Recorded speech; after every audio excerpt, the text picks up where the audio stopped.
बिस्मिल्लाहिर्रहमानिर्रहीम। अस्सलाम वालेकुम दोस्तों, एक नई वीडियो के साथ हाजिर हैं। चलिए अपनी वीडियो स्टार्ट करते हैं। प्रेसिडेंट ट्रम्प, जैसा कि आपको पता है कि पिछले दिनों मिस्र आया हुआ था, शर्म एल शेख में आया हुआ था। उससे पहले प्रेसिडेंट ट्रम्प जो था वो इसराइल गया था। इसराइल के अंदर उसने इसराइल की पार्लियामेंट से खिताब किया। वहां पे ट्रम्प ने बड़ी बातें की। उसने कहा कि जी हमारे पास ऐसे ऐसे हथियार हैं जिनका मुझे भी नहीं पता, और इसराइल जो है वो मुझसे वो हथियार मांगता है और मैं उसको दे देता हूँ। प्रेसिडेंट ट्रम्प ने वहां पे B-2 बॉम्बर की भी तारीफ की। उसने B-2 बॉम्बर के बारे में कहा कि जब इस B-2 बॉम्बर ने ईरान के न्यूक्लियर साइट्स के ऊपर हमला किया ना, तो मुझे ये बिल्कुल नहीं आइडिया था कि ये इतने अच्छे जहाज हैं और ये इतना अच्छा परफॉर्म कर सकते हैं कि अपने स्टेल्थ को इस्तेमाल करते हुए ये ईरान के अंदर तक जा सकते हैं, और ईरान के अंदर तक जाके ये दुनिया के हैवीएस्ट कन्वेंशनल बॉम्ब्स उसकी न्यूक्लियर साइट पे फेंक के उनको तबाह कर सकते हैं। खैर तबाह तो नहीं कर सकते, लेकिन कुछ महीने के लिए उनको जो है वो खराब कर सकते हैं, उनकी एंट्रेंसेस जो है वो बंद कर सकते हैं। बहरहाल एनीवे, अमेरिका ने अपना पर्पस जो है वो तो अचीव किया वक्ती तौर पे। तो उन्होंने B-2 बॉम्बर की बड़ी तारीफ की। उन्होंने कहा कि जी इस तरह के और 28 जहाज जो हैं वो हम परचेज करने जा रहे हैं। ये 28 जहाज B-2 बॉम्बर का इम्प्रूव्ड वेरिएंट होगा, और ये जो इस वक्त B-2 बॉम्बर जो हमने ईरान भेजे थे ये उनसे बहुत बेहतर होंगे। अब ये चीज सुन के तो सारी दुनिया ये सोचना शुरू हो गई कि क्या B-2 बॉम्बर की दोबारा से जो है वो अमेरिका प्रोडक्शन स्टार्ट कर रहा है। देखें, ये जो B-2 बॉम्बर है ना, ये इस वक्त दुनिया का मोस्ट एक्सपेंसिव कॉम्बैट एयरक्राफ्ट है। अमेरिका ने जब इसको तैयार किया था तो उस वक्त अमेरिकन का ख्याल ये था कि वो इसको तकरीबन 130-32 के नंबर में तैयार करेंगे। इनिशियल प्लान यही था। अमेरिका, आपको पता है कि उसका डिफेंस बजट ही बहुत ज्यादा है, और इससे पहले भी जितने अमेरिका ने ये बॉम्बर्स तैयार किए हैं उनको बड़े नंबर के अंदर तैयार किया। तो जब ये B-2 जहाज तैयार किया गया उस वक्त भी यही ख्याल था कि इसको बड़े नंबर में तैयार किया जाएगा। तकरीबन 125 से ऊपर ये B-2 जहाज जो है वो अमेरिकन एयरफोर्स के हवाले किए जाएंगे। लेकिन ये जहाज जब अल्टीमेटली तैयार करना शुरू किया तो इसको सिर्फ 21 के नंबर में तैयार किया गया, और उनमें से भी एक पिछले दिनों जो है वो तबाह हो चुका हुआ है। और अब सिर्फ अमेरिका के पास इस तरह के 20 B-2 बॉम्बर जो है वो ऑपरेशनल है। इन जहाजों का सबसे बड़ा मसला ये है कि इनको मेंटेन रखना इंतहाई ज्यादा मुश्किल भी है और एक्सपेंसिव भी है।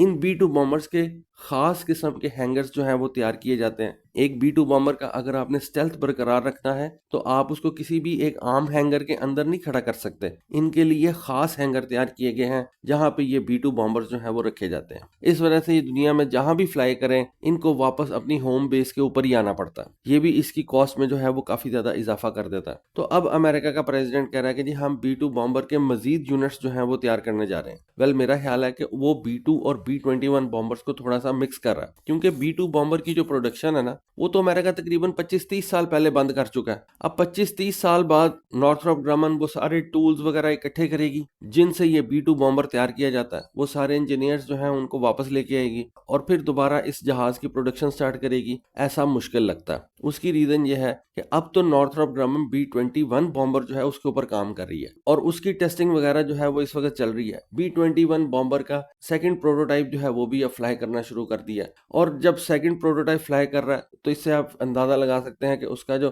फ्लाइट डेटा है या जो उसकी टेस्टिंग है वो अमेरिकन ने तेज कर दी है। और मेरा ख्याल है कि ये जो 28 जहाजों का ऑर्डर प्रेसिडेंट ट्रंप बात कर रहा है वो ये B-21 बॉम्बर्स हैं। इससे हमें B-21 बॉम्बर्स के इनिशियल ऑर्डर का भी पता चल जाता है कि initially American air force B-21 bomber के 28 यूनिट परचेज करेगी। अब ये एग्जैक्टली तो नहीं हमें अभी पता चल सकता, लेकिन ट्रंप की जो स्टेटमेंट है उससे हम अंदाजा लगा सकते हैं कि B-21 बॉम्बर के 28 यूनिट जो हैं वो शुरू में अमेरिकन एयरफोर्स जो है वो परचेज करेगी। अच्छा, अब ये जो B-21 बॉम्बर है ये B-2 के मुकाबले में उतनी ज्यादा रेंज तो नहीं रखता, क्योंकि ये छोटा जहाज है as compare to B-2। B-21 एक छोटा जहाज है स्ट्रेटेजिक बॉम्बर ही, लेकिन साइज में B-2 के मुकाबले में थोड़ा सा छोटा जहाज है। इस वजह से इसकी जो वेपन्स कैरिंग कैपेसिटी है वो भी B-2 के मुकाबले में थोड़ी कम है। लेकिन जिस तरह से नई वेपनरी जो है वो अमेरिका इंट्रोड्यूस करवा रहा है वो पुरानी वेपनरी के मुकाबले में ज्यादा लीथल होती है, ज्यादा रेंज वाली होती है। तो इस वजह से ये सारा कुछ सोच के अमेरिका ने नए B-21 बॉम्बर को जो है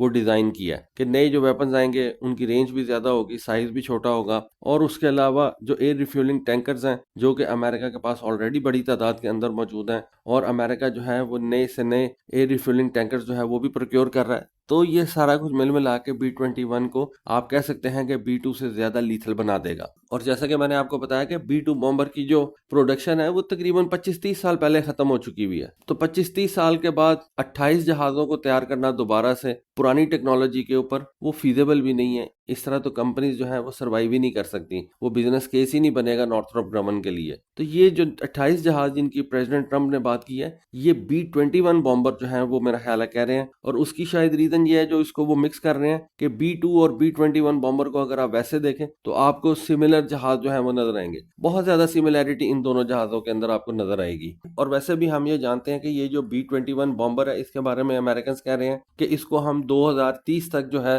वो ऑपरेशनल कर लेंगे, और अमेरिकन इस B-21 बॉम्बर के बारे में कह रहे हैं कि 2030 तक इसकी जो सीरियल प्रोडक्शन है वो स्टार्ट कर दी जाएगी। तो जहां पे B-21 बॉम्बर्स जो है उनकी सीरियल प्रोडक्शन स्टार्ट हो रही है, तो मुझे नहीं लगता कि B-2 बॉम्बर्स जो है वो भी अमेरिका तैयार करेगा। उसके अलावा और भी अमेरिका के बड़े मसले हैं। अमेरिका एक सेंटिनल इंटरकॉन्टिनेंटल रेंज वाले बैलिस्टिक मिसाइल पे काम कर रहा है, जो अमेरिका के पुराने ICBMs है मिनटमैन 3, उनको जो है अमेरिकन ने अब रिटायर करना है। उसकी जगह पे नया सेंटिनल ICBM जो है वो अमेरिकन अब तैयार कर रहे हैं, उसके ऊपर पैसा लग रहा है। F-47 के ऊपर पैसा लग रहा है, और फिर F-35 के नए यूनिट्स जो है वो प्रोड्यूस किए जा रहे हैं। और जैसा कि मैंने आपको बताया कि नए टैंकर्स जो हैं उनके ऊपर भी अमेरिकन पैसा लगा रहे हैं। तो इतना ज्यादा पैसा जब इन प्रोजेक्ट्स के ऊपर लग रहा है, तो कोल्ड वॉर इरा के एक प्रोजेक्ट पे अमेरिका क्यों पैसा लगाएगा। और जैसा कि मैंने आपको बताया कि ये एक अच्छा खासा महंगा जहाज था, एक जहाज अमेरिका को उस वक्त 2 से 3 बिलियन डॉलर का पड़ता था, जबकि ये जो B-21 बॉम्बर है इसके बारे में बताया जाता है कि इसकी प्राइस B-2 के मुकाबले में काफी ज्यादा कम होगी,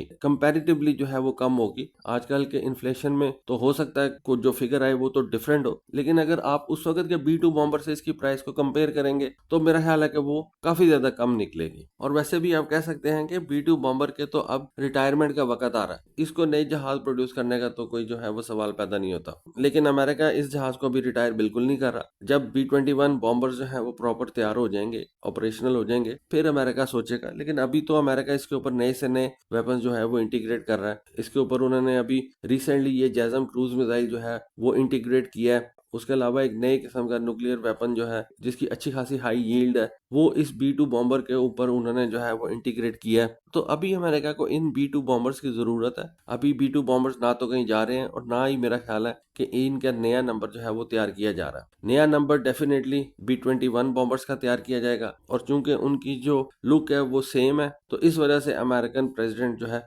उसने इन दोनों जहाजों को मिक्स कर दिया। तो दोस्तों ये थी B-2 और B-21 बॉम्बर के ऊपर एक छोटी सी अपडेट, सोचा आपके साथ शेयर करूं। होपफुली आपको आज की वीडियो, आज की इन्फॉर्मेशन पसंद आई होगी। कमेंट सेक्शन में अपनी राय से जरूर आगाह कीजिएगा। आज के लिए बस इतना ही। Thank you. Allah Hafiz.